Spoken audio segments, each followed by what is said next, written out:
The game you're looking at on the screen actually became the most disliked game ever in the Call of Duty series. The very first trailer of this game got a ton of dislikes on YouTube, making it the second most disliked video ever. People were so mad about this game that it even affected the company's stock prices. But fast forward 7 years and things have changed. If you take a look at the comments now, you'll notice something interesting. People are admitting they were wrong to hate on this game. It's now considered one of the best, if not the absolute best, Call of Duty games ever made. And you know what? That's true. It's a top-notch space-themed game loaded with all sorts of exciting stuff. We're talking about Call of Duty Infinite Warfare, a game that might just satisfy your craving for something like Starfield. But before we delve into the reasons behind this game's success, let's take a moment to revisit why it was met with such hatred. It was a time when devoted Call of Duty fans had two main complaints. Firstly, the game was built on an aging engine. Train Go Boom still hunted every COD fan. Secondly, fans were yearning for a return to the World War II setting and the classic boots on the ground gameplay. As you might have guessed, Infinite Warfare didn't align with these expectations. This disconnect between what players wanted and what the game offered fueled a wave of negative feedback. Back then, criticizing Call of Duty was a trend within the gaming community. Numerous YouTubers gained popularity by magnifying or even fabricating negative aspects of the latest code releases. You can see it for yourself. That 2016 game on the screen looks better than most of the games that are coming out these days. But blinded by hatred, players convinced themselves that the graphics and visual design of this game are bad. But there was another legitimate concern. The multiplayer experience. Although the game had commendable features like customizable classes and innovative gameplay mechanics, many players felt that the multiplayer mode lacked excitement and balance. The progression system was exacerbated by the presence of microtransactions. The introduction of jetpacks and wall running seemed somewhat out of place, especially when compared to the well-received Titanfall series at that time. Yet, if we set aside the underwhelming multiplayer and the dissatisfaction with the setting, it becomes clear that Infinite Warfare boasts an exceptionally impressive campaign and zombie mode. Let's kick things off by exploring the campaign. It's important to recognize that Infinite Warfare serves as a spiritual successor to the iconic Modern Warfare series. In essence, the series needed to evolve, transitioning to a new era. So of course, the antagonists of the game are terrorists. While Modern Warfare dealt with conflicts on a national scale, Infinite Warfare takes players on a planetary level threat. The story of Call of Duty Infinite Warfare kicks off in the future, where humanity's conquered space and planted colonies across planets. Yet a new menace emerges, the Settlement Defense Front, SDF, a rebellious group aiming to break free from Earth's authority. Think of it like Modern Warfare, but on a cosmic scale.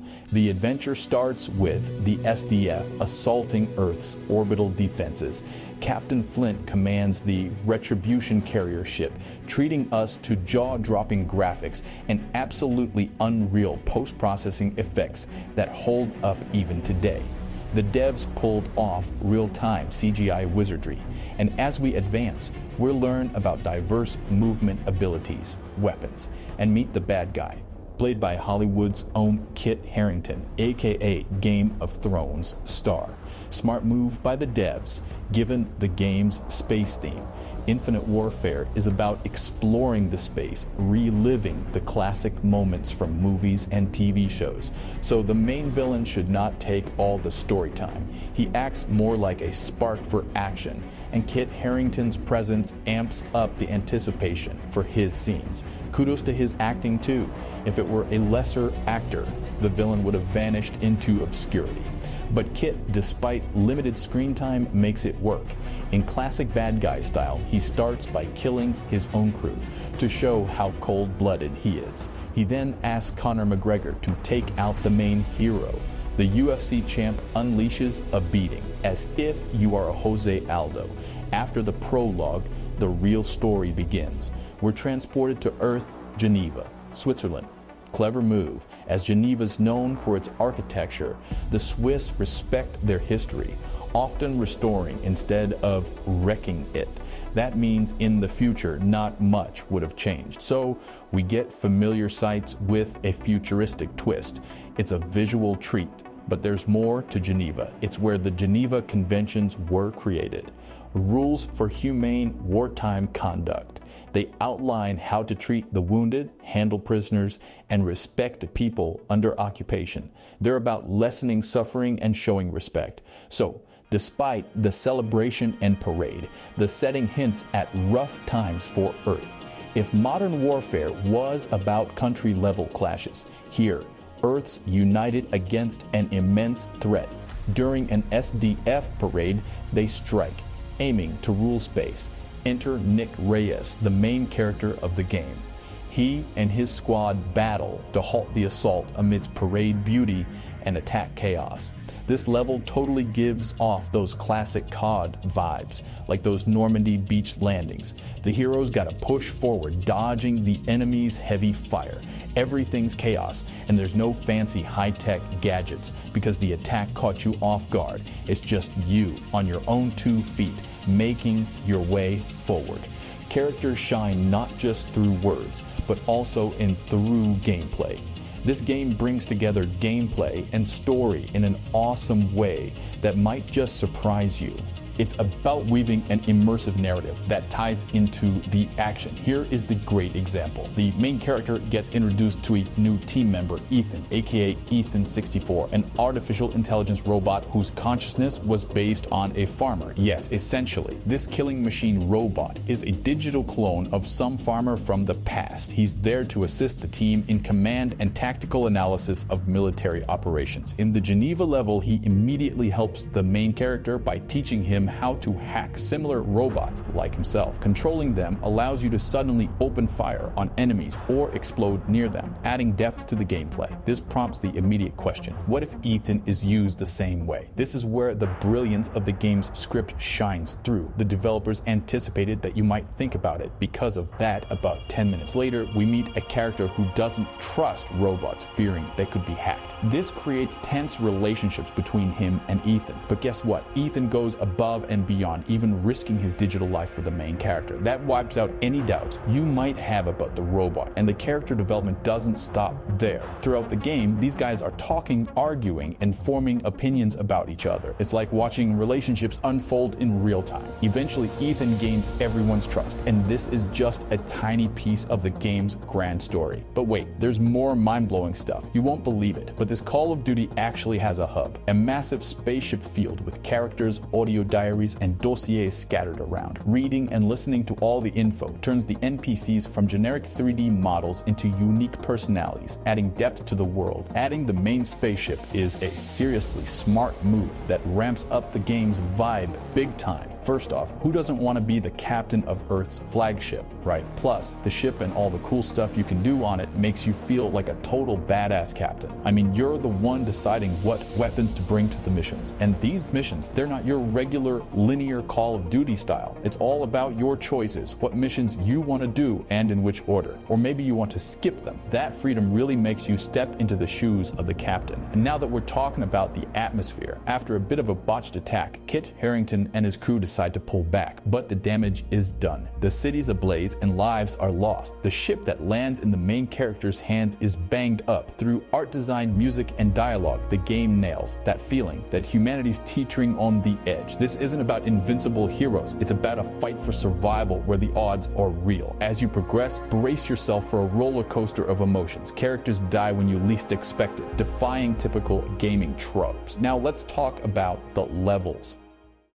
They're not your usual run-of-the-mill stuff. Each level pays homage to classic sci-fi gems, be it games, movies, or TV shows. Operation Port Armor. This one's set on Saturn's moons, where you'll be dealing with both aerial and ground combat. Right from the get-go, you're thrust into some real sci-fi action. You'll hop into a spacecraft, take off, and engage in space battles. Then it's infantry warfare in zero gravity. You'll find yourself maneuvering around, using objects for cover while taking down enemies. Up next, we've got a mission with that classic Captain Price feel. Operation Phoenix. This is a sneaky operation in open space. You'll use asteroid debris as cover while quietly sniping out enemies. But the nostalgia mixed with futuristic twists keeps coming. In Operation Burn Water, you're on a planet tasked with rescuing the president. This mission has multiple stages and a different gravity, allowing high jumps and stealthy moves. Starting off quiet and sneaky, you eventually call in a massive robot that smashes everything in its path. It's a switch from survivor to predator mode, and the interactions between your team create a fantastic atmosphere. The mission, Operation Dark Quarry, takes immersion to a new level. It might just be the most atmospheric level in COD history. You're raiding an SDF facility on a spinning asteroid. The twist, the rotation isn't scripted. It's different each time you play. Gravity and temperature change with the asteroid's position. There's a blazing hot nearby star that melts anything close. You've got to dash when the asteroid casts a shadow due to its rotation, and that's just the start. Inside the facility, things go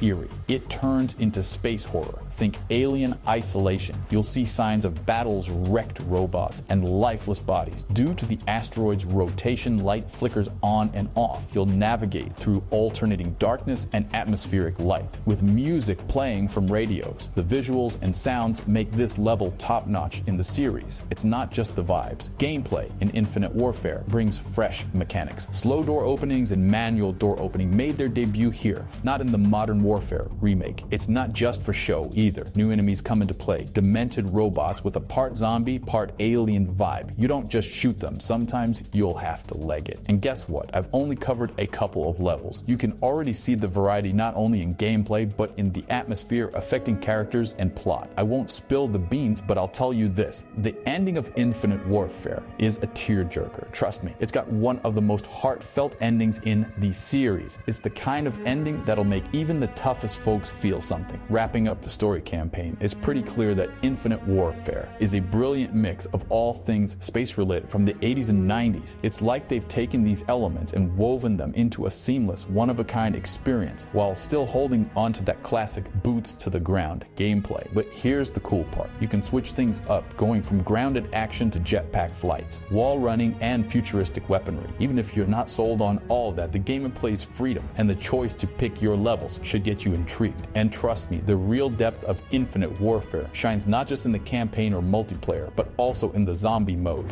Even though it's got just one map, it might just be the coolest zombie mode in the series history. It's dripping with style, like the developers took cues from the 80s and 90s media vibe. Set in the late 80s, it's like stepping into some crazy director's horror reality show. At first, the game's characters might think it's a movie set, but oh boy, they soon realize it's anything but a joke. As you crush monsters in various spots, the legendary 80s tunes set the tone. And with the progression system, you can really fine-tune your own fighting style. Now, I'm no zombie mode expert, but this version of it totally got me hooked.